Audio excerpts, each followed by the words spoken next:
the McAlvany Weekly Commentary, covering monetary, economic, and geopolitical news events. Powell would have to embrace a potentially unbearable political pressure to resolve the inflation problem. What are the odds of him doing so in an election year? Claims of political independence. This is where our central bank, we kind of hold ourselves out as the shining example of being politically independent. Well, we claim that, but I think those claims are wrecked on the shoals of very shallow and slim odds of a Biden victory in November. There's too much of a risk that Trump is reelected for the Federal Reserve to take the risk of throwing us into a situation where we could resolve inflation on the one hand, but to do so would cause a transitory increase in unemployment and a transitory reduction in the rate of growth of output, that is, GDP growth. Is that going to happen? No. Now here are Kevin Orrick and David McAlvany. Welcome to the McAlvany Weekly Commentary. I'm Kevin Orrick along with David McAlvany. Well, David, I hate to say this, I might be saying it a little bit ironic, but I saw a t-shirt that Taylor Swift was wearing. I'm not much of a Swiftie, but it said, "Not a lot going on at the moment." That was the t-shirt. Not a lot going on at the moment. Gosh, don't you wish that was the case for the commentary? Not a lot going on. Yeah, we've got Israel's conflict with Hamas, Chinese overtures to Hungary, Serbia, and France. We've got Russian escalation of terror attacks in continental Europe and the UK, including Wales. Chinese aggressions in asserting territorial control to the 9-dash line, which spills over into a handful of countries' maritime waters. Warren Buffett dumping a meaningful amount of Apple stock, only 115 million shares. Oh, you think? Yeah. And meaningful. Building the cash hoard at Berkshire to a record level of $189 billion. As previously noted, significant insider selling is the patterned behavior in the C-suite, including nearly 200 million in JP Morgan shares by its CEO. No news is bad news when the greed impulse is alive and well on Wall Street. So not much going on as long as you're feeling good and speculating like it's 1999. Each of these tidbits is worth ruminating over and discussing, and all of them are largely ignored. We've got Powell's comments keeping the limelight and in essence displacing those other factors from our collective consciousness. So I'm going to send Powell that t-shirt, I think. Not a lot going on at the moment, because I think that's what he'd like us to think. Well, last week Powell fed the beast. It's not about inflation numbers or quarterly results. I mean, in some sense, data is mundane if you find it to be inconvenient or inconsistent with what you want it to say. Not a lot going on at the right. moment. Yeah. It's really about belief, and he has belief in spades. Inflation will come down to the 2% target, so he believes. Evidence aside, data aside, his confidence level is, unfortunately, inconsistent with the context of persistent inflation and the factors that are likely to meaningfully stoke it in the months ahead. Two things come to mind. We've got Chinese financial market stimulus on a very large scale and a meaningful bump in energy costs. Because if we go back to the conflict between Israel and Hamas, the incursion into Rafah, and the Middle East's response to that, which will happen over the next few days, we can assume that we are going to see some pressure on energy prices. So although Powell did not indicate that a rate cut was imminent, he did reduce the Fed's rate of balance sheet shrinkage. In other words, QT, which is shrinking back all of the QE that had been put in motion. He's no longer shrinking back at the same rate they were projecting. So leaves a different kind of higher for longer on offer, which speculators love. They're keeping the balance sheet bigger or higher for longer, and that keeps ample liquidity in the system. So financial conditions remain loose, which speculators love. Powell gave the green light. Yeah, he wore the t-shirt. Not a lot going on for the moment. But you know what that does is for the person who's trying to hedge against that squeezes them pretty hard because they may be looking at reality, but Powell has the liquidity. Yeah, we witnessed an everything squeeze last week with hopes revived, luring lemmings back towards the market high places. Goldman Sachs short index moved higher by 8.6% for the week, and that's on top of the previous week's gains of 4.3%. These are big moves. The yen rebounded 3.5% in one of its more volatile weeks ever, breaking down past 160 on Monday and then recovering in fits and starts all week long. It seemed like the Bank of Japan was doing what they could to keep traders happy, passing sake bombs in order to boost confidence for at least a few days. I'll take one of those sake bombs. I like sake. And the bar tab summed to nearly 59 billion for the week. That's estimated by traders, not officially acknowledged. That's all it cost, huh? That's a lot of liquidity, 59 billion. But for perspective, 59 billion, if you annualize that, that's roughly on a track for 3 trillion. Obviously, they're not going to spend that. But if you think about, just for comparison's sake, Beijing's liquidity infusions last year were 5 trillion, so 96 billion a week. And this year's Chinese credit expansion is also quite impressive, on track for $4.7 trillion. That's trillion. These are numbers that are hard to fathom. And, of course, the U.S. is no slouch in terms of credit growth either. Bottom line is, all's well that ends well, or I guess you could look at that in reverse, all is not well that ends poorly. Well, that'll just take some time to play out. Well, I was going to say, you wonder how these people are going to be remembered in history who are making these liquidity decisions now. Yeah, difficult to hide the shame of the policy errors as history records the choices that are made and their eventual effects. But it's like an illusion when you can stimulate artificially by printing money or reducing or not reducing quantitative easing. Yeah, currency interventions like we've seen with the Bank of Japan, they're of course different than credit market smoothing operation and the artificial economic stimulus caused by credit growth. So when we're talking about $4.7 trillion in credit growth in China this year, $5 trillion last year, multiple trillions in the U.S., again, that is different than a currency intervention. But the scale of extraordinary activity is comparably large. And that's worth considering. These are huge numbers being deployed to maintain quote-unquote normal economic activity. And again, we lose track of the meaning because they're so big. We gloss over the scale and begin to assume it's normal. If it doesn't mean anything, we just kind of assume, okay, this is what it takes. This is what is normal. If we're adjusting to these numbers, that is a form of maladjustment. As much as liquidity itself, sometimes we call it investment, provides the means for malinvestment. So you can call it investment and become complacent in treating it as normal. And I think you join the ranks of the surprised when this whole thing blows up, as it inevitably will. It's the nature of boom and bust cycles. I think sometimes it's good for us to look back just a few months. Just a few months ago, we started this year with the expectation of 5 rate cuts, something in that neighborhood. And then it reduced itself all the way down to the expectation of maybe 1 toward the end of this year. Yeah, it actually stretched to 7 was the expectation priced in, between 6 and 7. And then, you're right, cut to 1 at the beginning of last week. So started the week with an expectation of a single rate cut by December. The interest rate markets are back to pricing in 2 interest rate cuts. While we have no proof or evidence of inflation receding, we go back to belief. We do have ample faith in the Fed. Oh, of course. Long live the Fed. The critical factor in last week's market reversals to the upside, was Powell's conference midweek. As one colleague described it, Powell's Jedi mind trick, the wave of the hand and the dismissal of both stag and inflation was all the market needed to be reassured and motor higher. And it was one part mind trick, but the other part was tangible gift. Hard Asset Insights reported Judy Shelton's question. If worried about inflation above target, why slow down tightening by reducing the runoff from the Fed's portfolio? And then she answers her own question. Seems like a concession to those who want lower rates without actually going for the rate cut. She's right.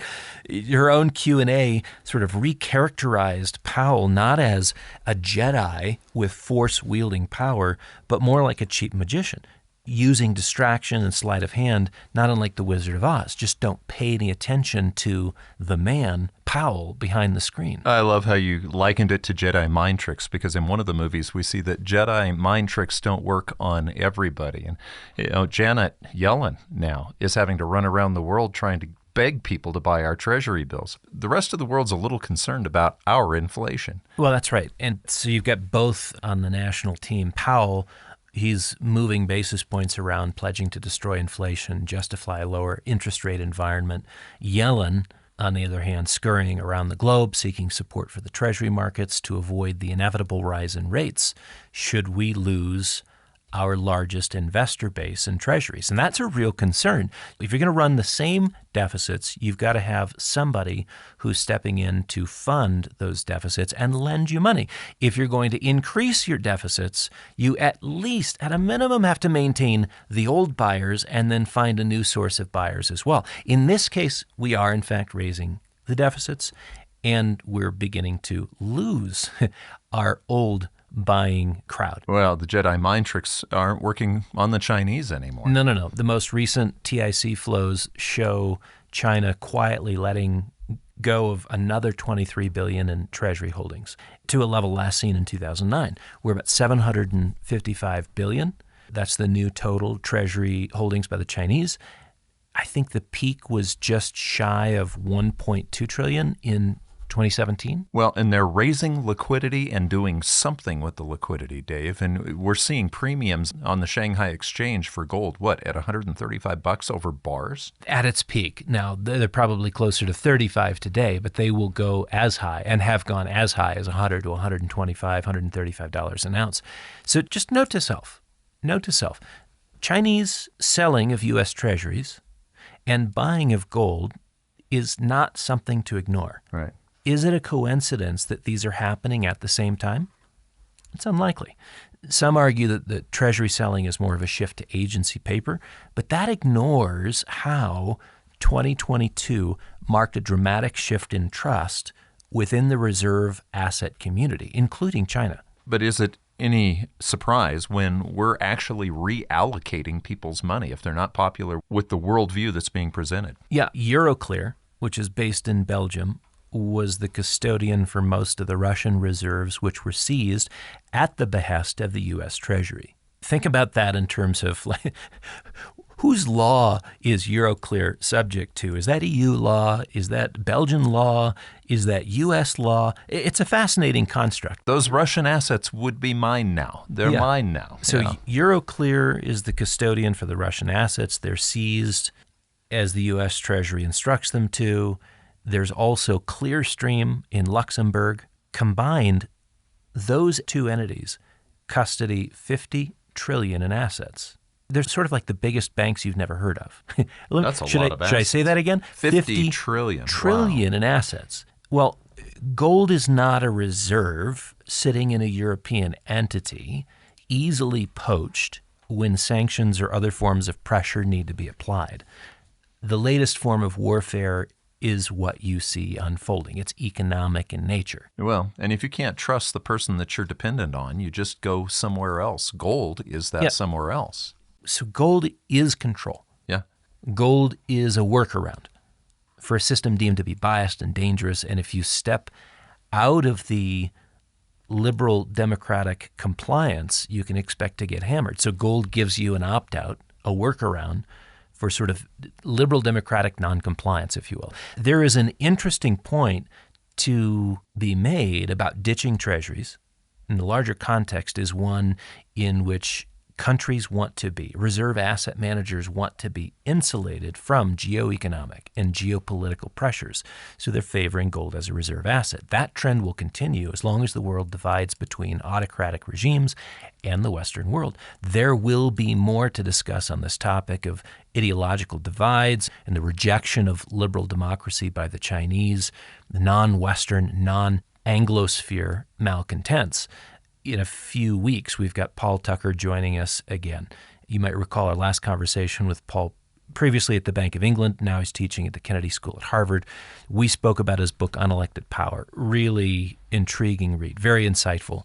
And so, too, is his more recent book, Global Discord. Yeah, and I'm looking forward to that interview because the last one was really a great interview, and his book really influenced you, Dave. It comes up in conversation all the time.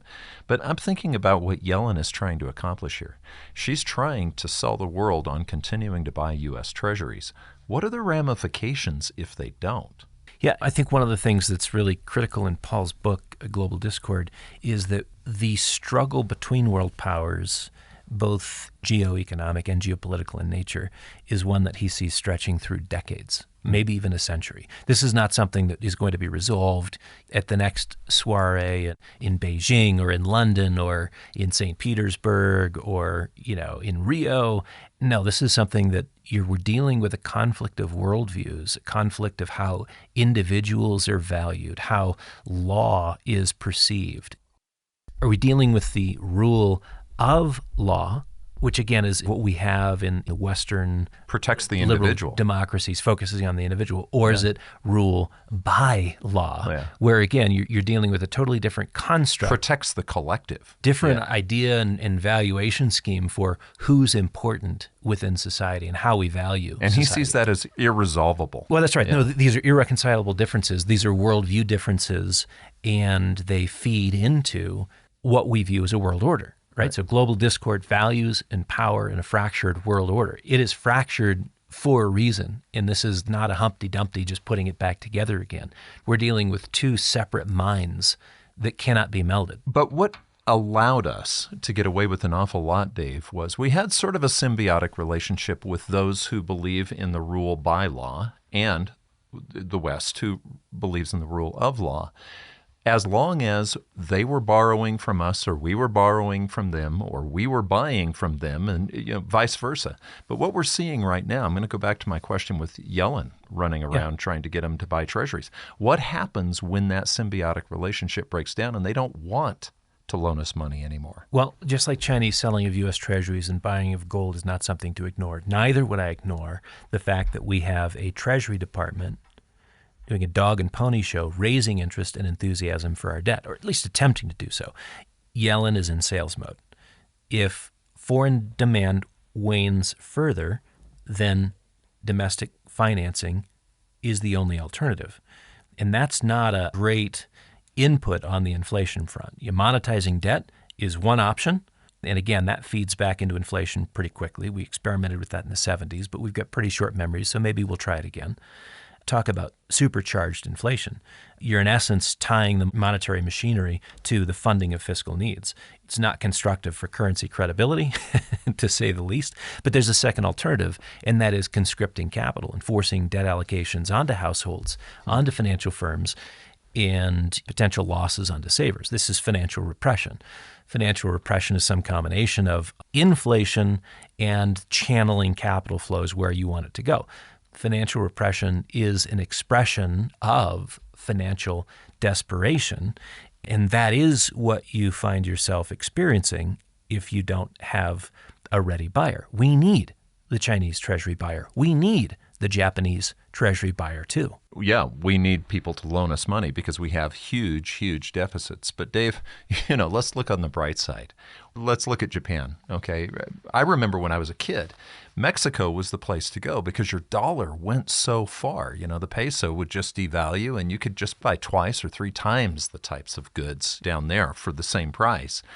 But Japan's becoming that way. Remember how expensive Japan was to visit? And now, where's the yen? This is kind of an interesting comparison or contrast. We used to take groups of investors to South Africa. Right. And, this is when 70% of the world's gold supplies were coming from one country. And so if you had an interest in gold, this was the place that you wanted to focus on in terms of supply and demand. 30 some odd trips back to South Africa back in the 80s with your dad. And the exchange rate, the dollar-rand exchange rate was better than 4 to 1. So it allowed you to put on a 5-star tour, but it was 25 cents on the dollar. So we could actually take a tour down there and turn a profit doing the tour itself because it was lavish, but it didn't cost us an arm and a leg. In 1990 and 1992, I went with my dad to Asia. We did similar tours, and we lost our shirts. I mean, it was a very costly... Because of the currency. Because of the currency. The yen at the time was far more robust. And, I remember we had one breakfast. They set out the buffet, and it was inadequate. It didn't feed everybody. And so we asked for them to just replenish. Replenishing cost $20,000. Wow. Replenishing was an extra 20. But again, that was because the yen was strong. So returning to Japan for a moment, record levels of inbound foreign visitors to the island, specifically the main island, are a signal of value-seeking world travelers. They're taking advantage of the yen's 34-year extreme low, where most foreign currencies are buying a lot more stuff in yen terms. The flip side is that Japanese citizens are having a hard time traveling. Traveling outside Japan has hit a cliff because your currency isn't buying very much. Therefore, as you go through the exchange rate, a shift to whether it's pound sterling or U.S. dollars or what have you, it's just too expensive. The cost of living is on the rise for Japanese households. Wage increases are not keeping up. You see a shift, it's a generational shift. Households in Japan, they're going back to gold as a savings tool, an old favorite that had fallen out of favor for a generation, but it's making a comeback. Again, you've got these foreign exchange rates which make everything far more expensive outside the country. Corporate executives are now sort of reaching their limits of toleration for yen weakness. Isn't this an indication, though, of how inflation, it's actually sweet in the beginning because it accomplishes a lot of really what look like great things, and then it's sour. It reminds me, in the book of Revelation, the author of Revelation is given a small scroll, and he's told to eat the scroll, and it would be going down sweet as honey, but it would then be sour in his stomach. Isn't that a lot like inflation? It sounds like playing euchre with some friends of ours. If we lose too badly, we just take the score sheet and eat it. The front edge of a devaluation provides an improvement to export competitiveness. So I don't think devaluation is ever fun for households, for individuals.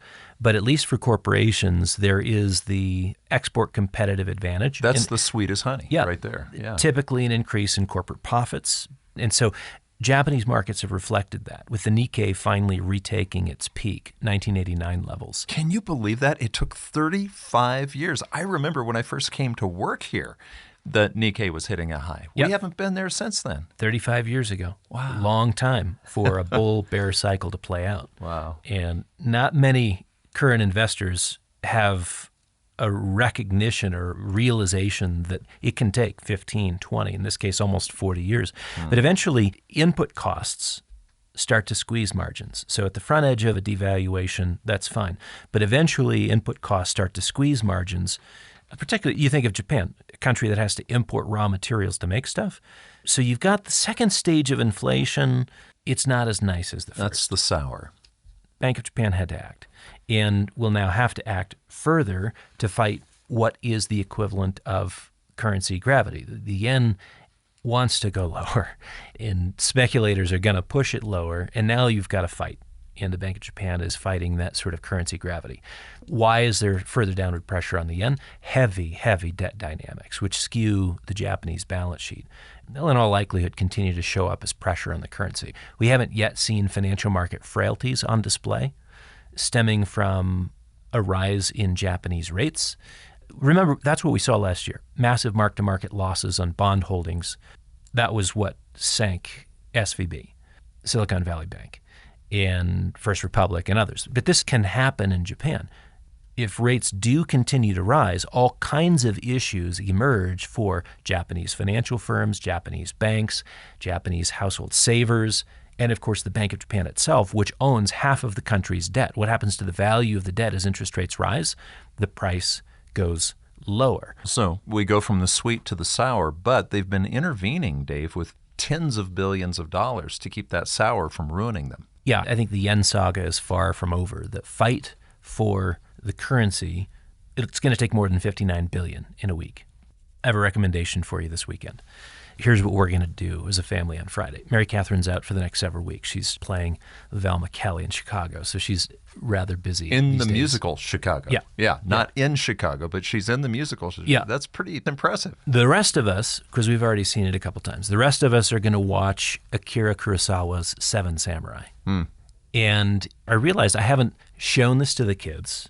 It is an amazing piece of work from the mid-1950s. I don't think I've seen it. 53, 54. Really? Yep, 1954 I think is when it came out. But I'm going to precede it, maybe I'll follow it, by a family discussion on the yen. I mean, of course, their interest level is going to be virtually nil. So this is the reality, is we talk about a lot of things in the family, and it's like throwing spaghetti against a wall. Occasionally something sticks. Yeah, but you're tireless. You're going to talk about the economics, the I want to talk about geopolitics. carry trade dynamics, excessive levels of debt to GDP, controlling interest rates, keeping them at unnatural levels, which we've seen in Japan, now currency interventions, maybe look at sort of a brief history of the boom and bust dynamics, which lifted Japanese valuations to unsustainable levels. I mean, keep in mind that the Palace, which is downtown Tokyo, was valued at the real estate peak in Japan at a higher level than the entire state of California. Wow. Wow. I mean, the Palace, I've walked around the Palace. It only takes you about 15 minutes, right? And it was worth more than California. More than every square inch in the state of California. When you think of asset prices going to the moon and then there being a correction, 35 years to recover. Yeah. And okay, I'm going to have a little sake, and maybe we'll discuss the yen pressure as a preview of coming attractions. This is with your family when you're watching The Seven Samurai. For the number one currency. Right. Is this a preview of coming attractions for the number one currency in the world, the U.S. dollar? Yeah, I get it. There's as many differences as there are similarities between the dollar and the yen. But we should be well-versed in central bank balance sheet dynamics and currency credibility. Here's a book for the library. Richard Koo described it best in his book, Balance Sheet Recessions. And he looks at the Japanese situation, but it is a great analog to the U.S. And you can build the case for inevitable recession as your balance sheet gets way out of whack, as there has been for, a couple decades. Well, you know, there is something about being a McAlvany in the McAlvany household. There's good food. You guys like cooking together. We do. There's usually good movies. You guys like watching good movies together, and you think those things through. But if you're going to talk to your kids while your wife's doing the musical Chicago about carry trade dynamics and excessive levels of debt to GDP and tie that all in, I wonder if they're going to want to just go play video games, Dave. And they do. And so the art is how to keep the attention of a 10-year-old, a 13-year-old, and a 16-year-old, and an 18-year-old. Typically, I can get a little bit of traction with the 16-year-old and the 18-year-old. Yeah. And the 10-year-old is antsy, always antsy. You know how you could tie this in, though, Dave? What you could do, show them the samurai, because the samurai were actually defending the weak and the needy. Right. And then tie it in to economics. I mean, have we had those types of defenders of the weak and the needy in the economic sphere? You know, William McChesney Martin was one of those defenders. He was popular for saying you need to take away the punch bowl before the party gets started. In other words, you would introduce restrictive monetary policy before you got to excessive valuations in the financial sphere, which would then feed over, looking at the Cantillon effect, into consumer prices. So he didn't yield to the politics that they do today. No. So in that sense, there was an age when central bankers had a mind for not only banks and stability within the banking system, but even the underdog and the need to fight for the underdog. There's a great theme there in the Seven Samurai. You've got the farmers, simple peasants, and they're defended by warriors from thieves and brigands. And I'm not exactly sure if we're using this as an analogy. Maybe it breaks down quickly because I'm not sure that the central bankers aren't the thieves and brigands today instead of the samurai. Right. But Volcker was our samurai. Yeah. Though many would critique his actions as triggering recession and an increase in unemployment, he embraced pain to avoid even more pain in the future. And you remember Reagan could not stand him. Of course. Yeah, Reagan wasn't going to get reelected if Volcker continued to do what he was doing. But that is a nobility and a sobriety which we seem to lack in today's central bank community, perspective absent from our policies. We want to defer paying the price for as long as possible. Kurosawa's film is considered one of the best ever made. And Volcker... I don't know if he's one of the central bankers best ever made, but he's one of a rare breed of central bankers that knew international diplomacy as well as he did central banking. In that sense, he was like the 2 or 3 sword guy. Yeah. He could handle the conflicts, with the long sword or the short sword as battle increased and the quarters closed in. He was bold, he was brash, he was unloved by many, he was respected by most. You know what he did? He killed the inflation, which was raiding and plundering household resources in the 1970s. By contrast, we've got Today he's more pushover Powell, kind of proving to be more limp noodle than Daisho wielding warrior. Perhaps harder times will force a deeper resolve and bring out the best in Powell. It usually does with Americans. The worse things get, the better we become. And it takes real crisis for us to sort of shed weakness and exude strength. I hope we see that with Powell. You know, since you're bringing up samurai, you want to read a book about resolve. Oh, I think it was 500 or 600 years ago. A samurai named Miyamoto Musashi wrote a book called The Book of the Five Rings. It's a fascinating book because it doesn't play with theory. It plays with fact. And, you know, speaking of inflation, if we're going to tie that in with Volcker and McChesney Martin, what did Milton Friedman say about how you fight inflation? It probably pretty simple. The only cure for inflation is to reduce the rate at which total spending is growing. This is Friedman. There's no way of slowing down inflation that will not involve a transitory increase in unemployment and a transitory reduction in the rate of growth of output. But these costs that will be far less than the costs incurred by permitting the disease of inflation to rage unchecked. And if you do that with resolve, you will stop inflation. Powell would have to embrace a potentially unbearable political pressure to resolve the inflation problem. My question is, what are the odds of him doing so in an election year? Yeah. Slim to none? Yeah, I doubt it. Claims of political independence. This is where our central bank, we kind of hold ourselves out as the shining example of being politically independent. Well, we claim that, but I think those claims are wrecked on the shoals of very shallow and slim odds of a Biden victory in November. There's too much of a risk that Trump is reelected for the Federal Reserve, majority Democrats, by the way, to take the risk of throwing us into a situation where we could resolve inflation on the one hand, but to do so, just as Milton Friedman said years ago, would cause a transitory increase in unemployment and a transitory reduction in the rate of growth of output, that is, GDP growth. Is that going to happen? No. Political bias will feed through monetary policy. Tightening monetary policy further in response to a second wave of inflation, that would increase unemployment, which means they're going to tolerate higher inflation for longer because they can't risk throwing the election to Trump. Well, of course, they're going to send everybody the T-shirt, not just Taylor Swift. Not a lot going on at the moment. I think it's better to pretend inflation is dead and try to convince the public that it's been vanquished and at the same time accommodate financial markets, which is exactly what happened last week, reducing QT. At the same time, you buttress the Treasury's effort to refinance as much debt as possible on the best terms possible. No more rate increases. Kevin, I think that the samurais are absent exactly when you need them to hold the thieves at bay. You've been listening to the McAlvany Weekly Commentary. I'm Kevin Orrick along with David McAlvany. You can find us at McAlvany.com, McAlvany.com, and you can call us at 800-525-9556. This has been the McAlvany Weekly Commentary. The views expressed should not be considered to be a solicitation or a recommendation for your investment portfolio. You should consult a professional financial advisor to assess your suitability for risk and investment. Join us again next week for a new edition of the McAlvany Weekly Commentary.